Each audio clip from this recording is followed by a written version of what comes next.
자, 오늘은 칼빈주의, 조엘 비키의 칼빈주의입니다. 조엘 비키의 칼빈주의고요. 페이지는 329페이지. 청교도 사상에 있어서의 성화입니다. 드디어 이제 성화론으로 넘어가네요. 청교도 사상에 있어서의 성화, 그러니까 청교도들은 어떤 성화를 추구했는지에 대한 내용이 있고요. 청교도라고 하면 간단히 말씀드리면 개혁주의는 이제 칼빈이 시작을 했다고 볼 수 있죠. 그래서 칼빈의 후예들 가운데 이제 청교도들이 있다, 이렇게 이해하시면 좀 간단하게는 설명이 됩니다. 그래서 특히 영국 쪽, 잉글랜드 쪽으로 간 어떤 이제 칼빈주의자들을 우리는 이제 청교도 신학이다, 이제 이렇게 보고 있어요. 자, 책을 한번 읽으면서 오늘 말씀을 한번 나눠보도록 하겠습니다.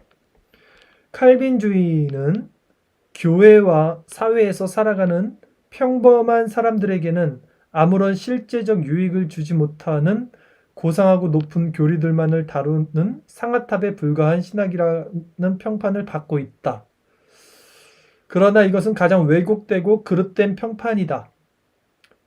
그러니까 이게 뭐냐면, 사람들이 흔히들 교회 다니는 사람들이 교리 이러잖아요. 무슨 교리만 얘기하냐. 교리가 뭐가 중요해? 신앙이 중요하지, 성경이 중요하지, 교리가 뭐가 중요해? 이제 이런 거, 이게 그 얘기예요. 이제 칼빈주의 추구한 사람들은 이제 교리주의자, 교조주의자, 이렇게 욕먹는다, 이겁니다. 그러나 이것은 가장 왜곡되고 그릇된 평판이라는 거예요. 왜냐하면 칼빈주의만큼 인생의 거의 모든 국면에 실제적인 영향을 끼치는 신학도 없기 때문이다. 뭐냐면, 이건 교리가 아니라 교리는 삶이죠. 이 교리에 나와 있는 모든 내용들은 우리 실제적인 삶에 적용이 잘 된다는 거예요. 그래서 본장에서는 칼빈주의의 실제적 적용에 있어서 가장 중요한 국면들을 논의하고자 한다. 그리스도인들의 삶의 수많은 부분도 마찬가지지만 특별히 성화 교리에 관한 청교도들은 모든 신자들에게 대단한 귀감이 되고 있다. 청교도 신학의 특징이 이 성화에 굉장히 초점을 맞고 있다는 거예요. 죄에 대한 부분도 그렇지만 성화에 대한 부분에 굉장히 초점을 맞추고 삶의 어떤 방식, 삶의 과정, 이런 것들을 되게 세밀하고 면면하게 살폈던 자들이 청교도인들이었어요. 그래서 그들은 뭐 이제 목사님들이 주중, 또 매일 이런 가정 신방, 또 각각 개인 성도들의 신앙 상태, 이런 것들을 매우 정밀하게 점검했어요. 그게 이제 청교도 어떤 신앙의 특징이라고 또 할 수 있겠죠. 네, 이렇듯 성화교리에 관한 청교도들은 모든 신자들에게 대단한 귀감이 되고 있어요. 그래서 그들은 왕의 거룩한 대로를 걸어가는 일과 관련된 자신의 무능함과 엄청나게 강렬한 죄와의 분투를 경시하지 않았다. 오히려 그들은 신자들이 삶에서 겪는 장기적이고도 고된 성화의 과정을 신자가 반드시 추구해야만 하는 많은 영적 훈련들로 간주했다. 또 청교도 신학의 특징은 뭐냐면, 어떤 중생과 회심, 죄에 대한 부분도 굉장히 중요시였지만 전 인생의 모든 과정을 놓고 신앙을 봤어요. 그러니까 꼭 중생과 회심의 포인트를 두고 그것을 따라갔던 게 아니라 인생을 전반적으로 쭉 훑으면서 이게 성화의 과정으로 지금 내가 바른 길을 걸어가고 있는가에 포인트를 뒀던 것이 이제 청교도 신학이라고 할 수 있겠어요. 자, 이러한 청교도들의 사상과 행동을 통하여 우리는 가장 실제적인 형태의 칼빈주의를 만나게 된다. 나는 본장에서 청교도의 성화교리를 고찰하려 한다.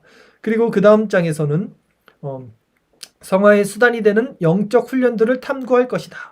나는 이 성화의 교훈을 이해하고 잘 구비하는 신자들에게 성령님께서 복을 주셔서 그들이 믿음 안에서 실제적으로 대단한 성장을 이루게 될 것이라 확신한다. 자, 오늘 주제는 성화의 사상입니다. 읽어드릴게요.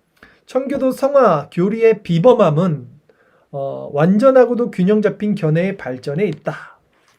오웬 와스킨은 청교도의 칭의 교리에 관한 대륙의 종교 개혁자들의 견해를 따랐으며, 자, 치밀한 성화의 연구를 통하여 그것을 완성했다고 말했다. 좀 넘길게요. 청교도들은 거룩이 관계하는 측면에 있어서 각각의 언약들이 강조하는 바가 다름에도 불구하고 구약의 거룩과 신약의 거룩이라는 개념 사이에 아무런 불일치도 발견하지 못했다. 구약과 신약은 어떤 통전적인 것이다 이 말씀입니다. 특히 구약 성경은 의식적이고도 도덕적인 거룩을 강조하는 반면 뭐 십계명, 율법 이런 거죠. 신약 성경은 내적이고도 변혁적인 거룩을 강조하죠. 산상수훈 같은 거는 다 내적인 원리를 말하고 있어요. 율법의 재조명, 율법의 완성으로서 새 율법을 주신 게 산상수훈인데 뭐 가난한 자, 애통하는 자, 이게 심령이 가난한 자, 마음이 청결한 자, 이 다 내적 원리로 또 말하고 있다는 거죠. 그러니까 구약은 어떤 율법적이고 도덕적이고 행위적인 것이라면 신약에 있는 내용들은 이제 내적인 원리. 자, 성화 교리에 관한 청교도의 전형적인 정의는 웨스트민스터 소유리 문답에 잘 나타나 있다. 제35문 성화란 무엇인가? 성화란 우리가 하나님의 형상을 따라 전인적으로 새롭게 되며 죄에 대해서는 점점 더 죽고 의에 대해서는 살게 하시는 하나님의 자유로운 은혜의 행위이다. 성화란 다시 한번 웨스트민스터가 이렇게 말합니다. 전인적으로 새롭게 되는 거예요. 전인. 육체만이 아닌 또 뭐 영만이 아닌 혼만이 아닌 육, 영, 혼, 전인 모든 육체와 영혼이 새롭게 되는 것입니다. 그리고 죄에 대해서는 점점 더 죽고 이게 포인트죠. 죄성이 점점 사그라지는 거예요. 그리고 의에 대하여는 결국 또 반대작용으로 살게 하시는 하나님의 자유로운 은혜 행위예요. 주권은 하나님께 있는 거예요. 하나님의 행위라는 거예요. 하나님의 은혜로운 행위라는 것이죠. 이게 성화의 정의입니다. 그러니까 성화도 우리가 주권이 있는 것이 아니라는 거예요. 내가 성화해야지, 내가 열매 맺어야지 해서 맺어지는 게 아니라 이 주권도 결국은 하나님께 있는 거죠. 성화의 열매도 하나님의 은혜의 행위라는 겁니다. 하나님이 하시는. 이러한 정의를 통해 청교도들이 성화라는 단어를 그리스도의 형상을 닮아가는 전 과정으로 묘사하고 있음을 알 수 있다. 성화가 하나님의 주권 안에 있지만 물론 우리들에게도 책임이 있습니다. 하나님께 맡기고 아무것도 안 하는 뭐 그런 건 아니겠죠. 부단히 우리가 하나님을 알아가는데 힘써야겠죠. 자, 제 36문 그 웨스트민스터 답은 청교도들이 성화 교리라는 주제를 왜 그렇게 중요하게 생각했는지를 더욱 상세하게 설명해 줍니다. 웨스트민스터 36문 내용이 이래요. 칭의 아시죠? 이신칭의, 의롭다 여기시는 거, 그리고 값없이 의롭다 여기시는 거, 칭의와 양자와 성화로부터 동반되는 또는 흘러나오는 이생에서의 유익들은 무엇인가? 이게 질문입니다. 우리가 칭의받았죠. 그리스도로 말미암아 십자가로. 그리고 양자가 됩니다. 하나님의 양자, 접붙임 받은 가지가 돼요. 그리고 성화, 그래서 이제 열매를 맺는 거예요. 가지에서. 이 성화로부터 동반되어 흘러나오는 이생에서의 유익, 그러니까 이 삶에서 그것들이 우리에게 어떤 유익이 되느냐 했을 때 웨스트민스터 36문은 이렇게 말해요. 칭의와 양자와 성화로부터 동반되는 또는 흘러나오는 이생에서의 유익들은 하나님의 사랑에 대한 확신과 양심의 평강, 성령 안에서의 기쁨, 은혜의 증가, 그리고 세상 끝 날까지의 견인이다. 와우, 너무 좋죠? 자, 다시 한번 말씀드릴까요? 이 성화가 이생에서 우리에게 주는 게 뭐냐면 하나님의 사랑에 대한 확신, 이것만 갖고 있어도 얼마나 행복한데요. 하나님이 이 사랑의 확신, 하나님이 우리를 위하시면 누가 우리를 대적하리요. 하나님이 이 사랑의 확신이 있는 것뿐만이 아니라 양심의 평강, 내 양심이 거리낀 게 없는 거예요. 내 양심의 평강, 이것만 갖고 있어도 세상 사람들도 다 얼마나 좋겠습니까? 그리고 성령 안에서의 희락, 기쁨이 있어요. 그리고 은혜의 증가, 이 은혜는 날로 증가하는 거예요. 그리고 세상 끝날까지의 견인, 하나님이 우리를 인도하시는 거예요. 어떤 어려움과 환경 속에서도 이끌어 주시는 거. 이 성화가 진짜 이 세상에 살아가는 동안 가장 유익한 거죠. 돈이 뭐 10억이, 100억이, 1000억이 중요합니까? 이 마음의 평강과 희락과 기쁨과 이런 것 견인, 하나님의 사랑의 확증, 이런 것이 있는 것이 진짜 삶의 기쁨 아니겠습니까? 이게 바로 성화가 실질적으로 이 생에서 주는 어떤 효력이다라고 웨스트민스터 36문에서 말하고 있는 거예요. 자, 종합적으로 볼 때 웨스트민스터 35문과 36문은 초신자에게서 그리스도 안에서 하나님의 사랑의 확신과 양심의 평강과 성령 안에서의 기쁨 그리고 은혜를 증가시키는 성장을 보기 원하는 청교도들의 열정을 나타내 줍니다. 청교도들은 이게 왜 청교도들을 이렇게 얘기하냐면 웨스트민스터 신앙고백서가 이제 1700년도에 만들 때가 영국이란 말이죠. 웨스트민스터가 영국이잖아요. 그러니까 청교도도 영국이잖아요. 그러니까 이 웨스트민스터 신앙고백서를 만든 사람들의 3분의 2 정도가 청교도였어요. 그래서 이게 청교도랑 웨스트민스터랑은 떼어낼 수가 없습니다. 네. 그러니까 청교도들의 열정이 여기 잘 나타났다는 거예요. 자, 이 웨스트민스터 신앙고백서, 이 소유리문답 이런 곳에. 자, 청교도들은 이러한 유익들을 성화의 열매로 보았습니다. 그렇죠? 또한 그들은 성화를 진정한 신자의 기본적인 성향으로 이해했습니다. 그렇죠? 청교도들의 관점으로 미루어 볼 때 성화를 추구하지 않는 신자들은 하나님을 모욕하는 것이며 이 말씀을 조나단 에드워드가 했어요. 하나님을 믿지 않고 두려워하고 떨리고 막 이렇게 세상 가운데 있는 것은 하나님을 모욕하는 행위다. 조나단 에드워드의 결심문 중에 이게 있죠. 그쵸. 우리가 성화의 열매를 맺지 않고 막 세상 가운데 근심하고 있고 세상 염려하고 있고 이제 이거는 하나님을 결국은 모욕하는 행위라는 거예요. 자, 그리고 자신의 영적 삶에 둔감한 사람들이죠. 신자들은 반드시 하나님의 영광을 위하여 성화를 추구해야 하며 자신의 영혼의 유익을 위하여 거룩을 추구해야 합니다. 성화 교리에 대한 청교도 사상은 다음과 같은 강조점들을 포함합니다. 그러니까 성화가 너무 중요한 걸 우리가 아는데요. 왜 성화가 안 되냐면 이 세상의 어떤 것들이 너무 우리를 이렇게 누르고 있다 그래야 되나? 항상 우리를 짓밟고 있어야 되나? 이런 상태에 있기 때문에 이 자연인들의 세상 속에 우리 겉사람이 항상 엉켜 있잖아요. 그렇기 때문에 이 성화가 일어나잖아요. 이 속사람을 계속해서 날마다 새롭게 빛의 조명을 받게 해줘야 되는데 우리가 세상 가운데 늘 있다 보니까 이 성화가 쉽진 않은데 그럼에도 불구하고 하나님은 모든 것을 합력하여 선을 이루십니다. 우리가 이 속사람의 상태에서 계속 경건하게 또 거룩하게 성화를 추구하면 이 겉사람의 소욕, 이 자연인의 세상 가운데서도 이 성화의 훈련과 열매가 맺어질 수 있다. 반드시 그걸 해야 된다. 왜냐하면 이 세상에 정의, 선과 악을 구분해요. 그것을 말해줄 수 있는 것이 결국 교회고 성도라고 그러잖아요. 신약 성경에서도. 그 일을 하기 위해서라도 우리는 이 열매를 세상 가운데서도 맺어야 돼요. 결코 쉬운 일이 아니지만 이게 피 흘리기까지 싸우는 거죠. 스스로 내면에서. 자, 성화는 하나님의 본질에 뿌리박고 있습니다.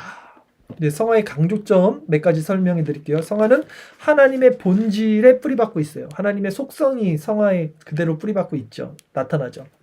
거룩이 하나님의 본질, 속성이죠. 이것은 성경이 하나님에 대하여 선포하는 모든 내용의 심장과도 같아요. 그렇죠? 항상 거룩하신 하나님. 이 거룩이란 말이 굉장히 하나님과 동일시되잖아요. 거룩, 카도시, 이게 분리되다, 나눠지다. 하나님은 세상과 다르다. 인간과 하나님은 다르다. 이게 거룩이에요. 하나님의 속성입니다. 자, 하나님의 공의는 거룩한 공의다. 그분의 지혜는 거룩한 지혜다. 그분의 권세는 거룩한 권세다. 그분의 은혜는 거룩한 은혜다. 하나님의 모든 속성들 가운데 오직 하나님의 거룩만이 하늘의 보좌 앞에서 찬미를 받는다. 선지자 이사야가 본 천국 보좌에 대한 환상 속에서 스랍이 이렇게 외칩니다. 거룩하다 거룩하다 거룩하다 만군의 여호와여. 이사야는 하나님을 무려 26번이나 거룩하신 분으로 부르고 있어요. 스테판 차녹은 하나님의 이름 앞에 거룩이라는 단어가 다른 어떤 속성보다도 더 많이 나타나는 사실에 주목합니다. 하나님의 거룩은 다른 모든 속성들을 빛나게 해주는 초월적인 속성입니다. 그러니까 우리가 하나님의 은혜를 경험하게 되면 제일 먼저 경험하는 게 뭐냐면 이 거룩이에요. 그러니까 내가 부패됐구나. 그리고 내가 거룩을 추구해야 되는구나. 그리고 내가 거룩 안에 깨끗한 상태로 들어가야 되는구나. 그러면서 이 세상 오물, 이 더러운 것들을 멀리하게 되죠. 왜냐하면 이게 반대되니까 거룩과. 그러니까 이게 일어나지 않으면 아직 하나님의 속성 안에 들어가 있는 상태가 아니에요. 우리가 우리 모습을 딱 볼 때 그냥 뭐 세상도 좋고 하나님도 좋고 성경 공부도 좋고 유튜브도 봤다가 뭐도 봤다가 이 상태는요 거룩이 아니에요. 진정한 거룩은 그런 것들이 딱 싫어지고 딱 분별이 되고 딱 멀리하게 됩니다. 그 상태가 하나님의 속성 안에 있는 거예요. 그러니까 우리가 얼마나 거룩과 평상시에 동떨어져 있는지 거룩을 추구하지 않는지를 또 볼 수 있어요. 그러니까 부단히 더 이런 말씀을 통해서 묵상을 통해서 또 예배나 기도를 통해서 거룩을 추구해 나가야 돼요. 우리가 안 그러면 계속해서 우리는 혼합주의 섞입니다. 거룩하지 않아요. 세상과 섞입니다. 자, 하나님의 존 하워는 이렇게 말합니다. 하나님의 거룩은 속성 중에 속성이다. 따라서 이것은 하나님의 다른 완전하심의 광채이자 영광이다. 그러니까 거룩이 그만큼 중요하다는 말입니다. 하나님은 자신의 역사심과 계명과 특히 그리스도의 십자가에서 자신의 위엄하신 거룩을 계시하십니다. 거룩이란 그분의 영구한 왕관이며 영광이며 아름다움입니다. 조나단 에드워드는 거룩이란 하나님의 속성 그 이상이다 라고도 말해요. 그것은 그분의 모든 속성의 절정이며 하나님이 하나님이신 모든 것이다 라고도 말합니다. 그만큼 거룩이 하나님의 아주 큰 속성인 거죠. 하나님의 거룩은 하나님에 관하여 두 가지 진리를 제시하는데요. 첫째, 거룩은 하나님께서 모든 피조물과 악한 모든 것과 구별되는 분이심을 나타내죠. 아까 제가 말씀드린 대로 구별되는 거예요. 세상과. 하나님의 거룩은 그분의 정결하심과 절대적인 도덕적 완전하심, 그리고 모든 피조물과의 구별성과 죄로부터의 완전한 자유를 이렇게 증거합니다. 그리고 두 번째, 하나님의 거룩이 제시하는 것은요.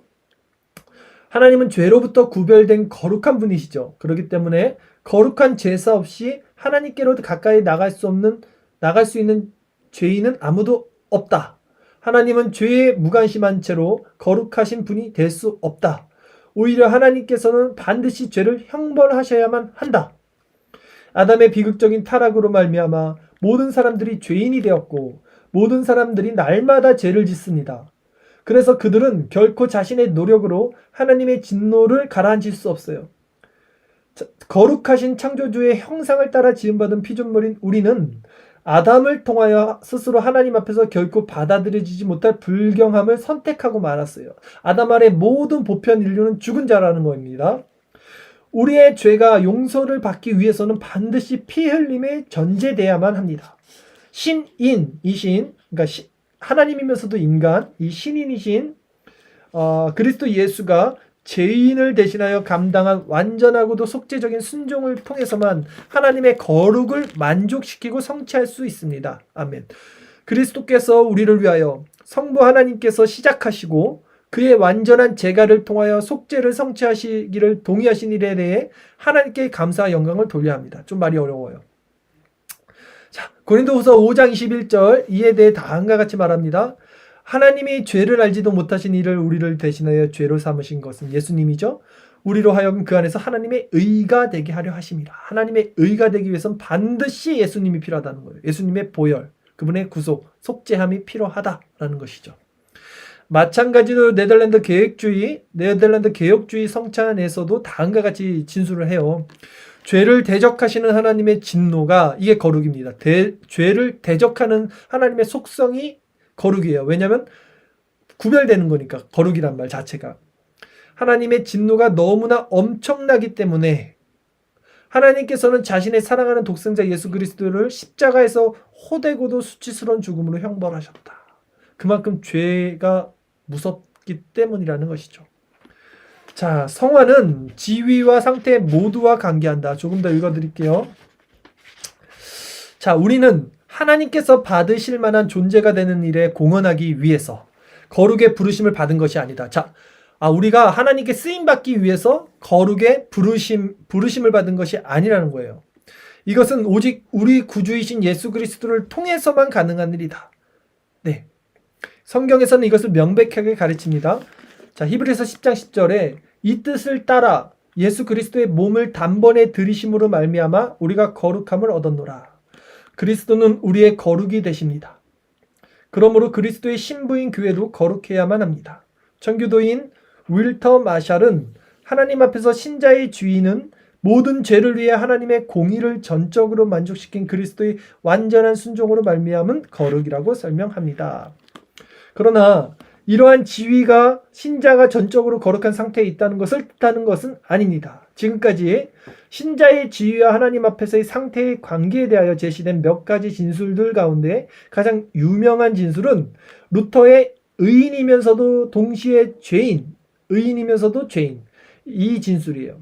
루터는 신자의 상태가 하나님의 존전에서 그리스도로 인하여 의인이 됐지요, 우리는. 그러나 한편 자신의 본성에 있어서는 여전히 죄인으로 남아있다고 말해요. 그러니까 이게 속사람과 겉사람, 바울이 얘기했던 것과 똑같이 매치됩니다. 이것을 루터도 말하는 거예요. 의인이자 아직 죄인이라는 상태인 거예요, 우리가. 속사람에서는 의인, 그러나 겉사람의 소욕은 아직도 죄인이라는 거죠. 그러나 이 거듭난 사람들이 이 상태에 있다는 거예요. 그러나 거듭남과 함께 시작되는 그리스도인들의 처음 경험부터 신자의 지위는 그의 상태에 영향을 미칩니다. 그래서 사도 바울은 데살로니가 교인들이 전적으로 거룩하게 되기를 기도합니다. 전적으로 거룩하게 되기를 기도해요. 이것은 데살로니가 신자들 안에서 성화가 이미 시작되었지만 여전히 완성을 향해 나가야 한다는 것을 의미하는 기도입니다. 즉 겉사람의 소욕이 남아있지만 이 속사람의 소욕이 대적하죠. 그래서 육체의 소욕, 겉사람의 소욕을 속사람의 소욕, 성령의 소욕은 대적합니다. 그래서 결국은 이 속사람의 소욕, 즉 성령의 소욕이 육체의 소욕, 겉사람의 소욕을 이겨요. 점점 이기다 그랬죠. 아까 성화가. 그래서 죄가 점점 줄어든다 그랬죠. 이게 일어난다는 거예요.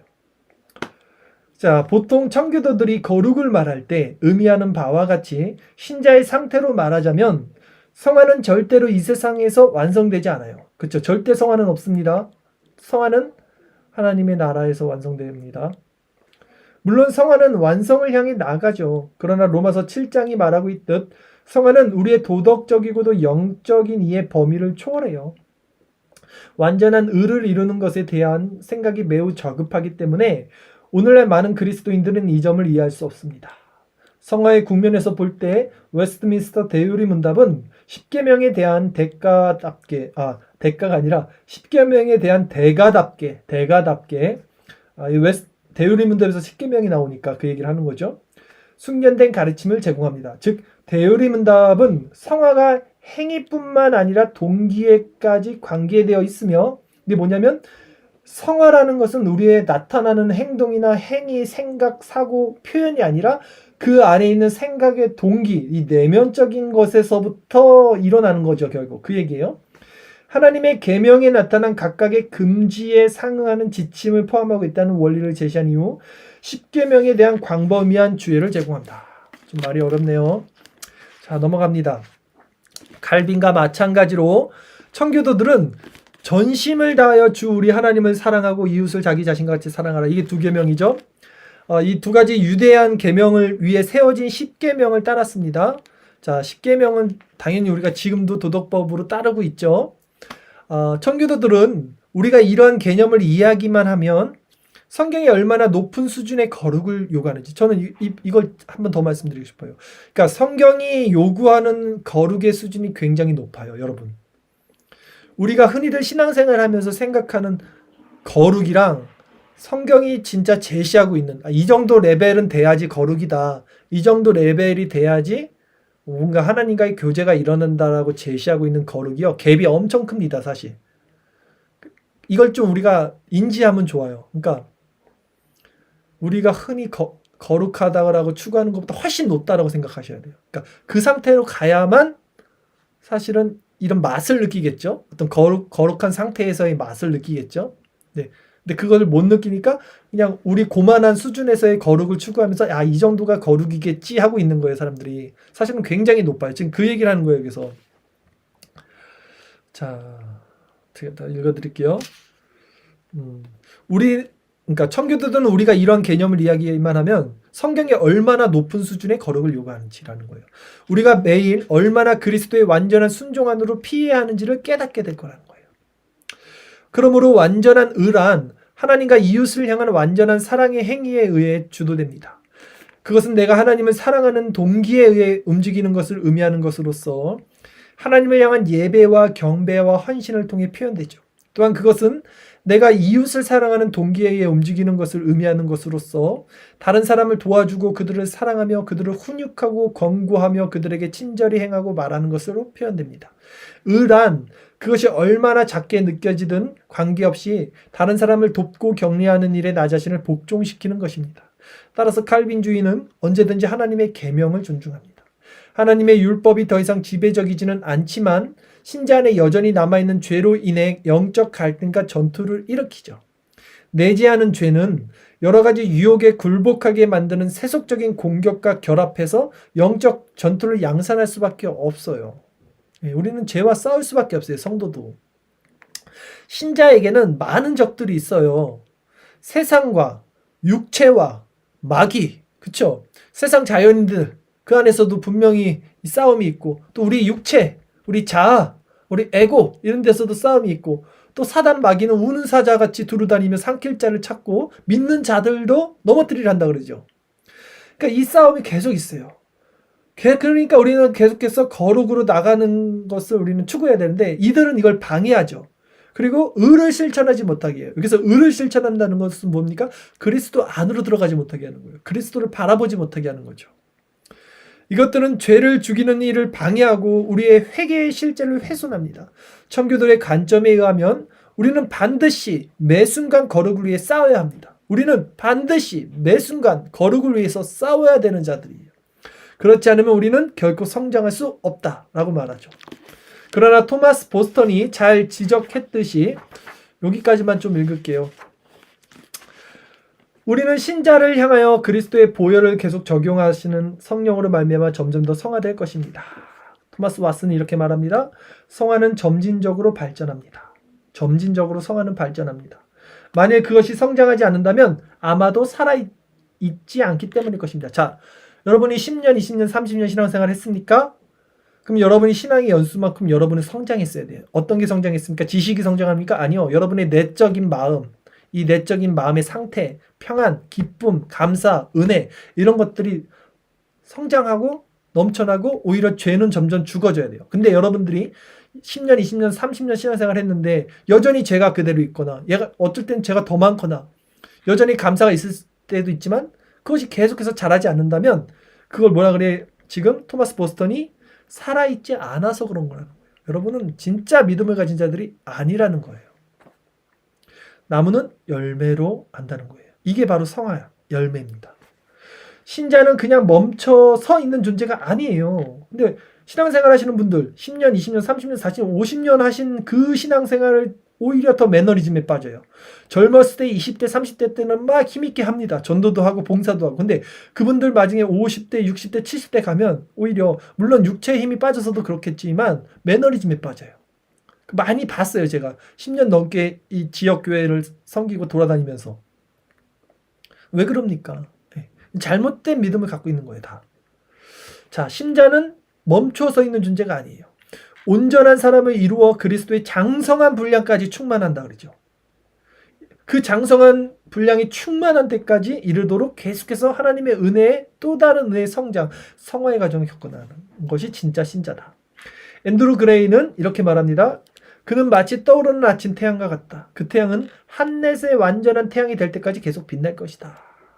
자, 신자가 처음 태양이 됐습니까? 그 태양은 계속해서 빛날 거예요. 한낮까지.